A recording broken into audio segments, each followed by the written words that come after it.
thank ISFAL for naming me as an ISFAL Fellow. It's a special honor and it's a great pleasure to have that recognition. I've been asked to say something that represents a defining moment, if you will, in my research career. And so I thought I would mention an experiment that we did a number of years ago that changed the direction of my work and made me see omega-3 fatty acids from a different light than I ever expected. It was a simple experiment involving C13 labeled alpha-linolenic acid, and we wanted to look at its conversion to DHA. It's a question that many people in the field have been interested in for many years, and it's a perennial question that we never really feel like we got the right answer to. And we wanted to do this in living rats, in rat pups actually, to get it in real time so there would be no artifacts and so on. And to do that, you use NMR spectroscopy.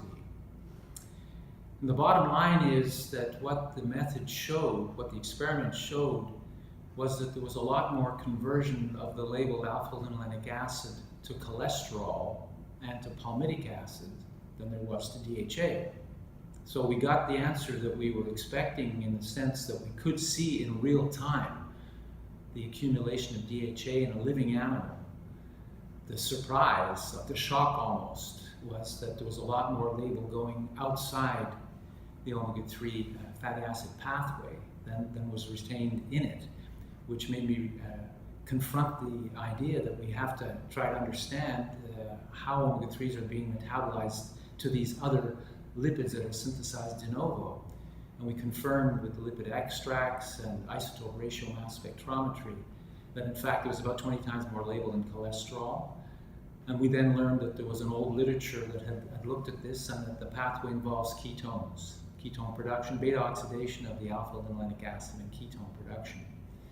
And that led me into work on ketone metabolism, what they are, their importance during early brain development, their potential therapeutic applications in epilepsy initially, and now for the past 13 years in my current position at the University of Sherbrooke, looking at neurodegenerative diseases and Alzheimer's disease in particular.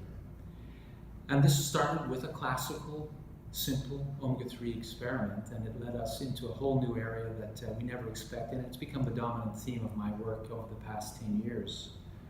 So I just want to mention this sort of thing happens, and it's good to keep your vision of your work and your expectations of the outcomes, keep them open.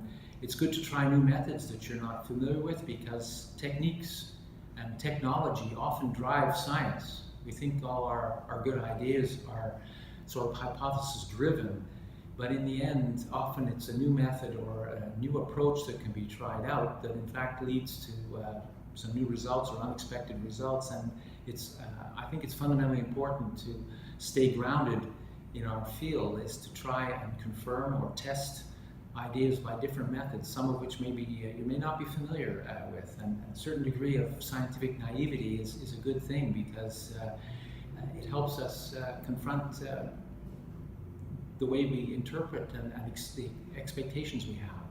So ISFAL is a society that I think has encouraged that kind of cross-fertilization, and it's a great melting pot of techniques and ideas. And it's more than omega-3 fatty acids, which has been the core of its activities for many years.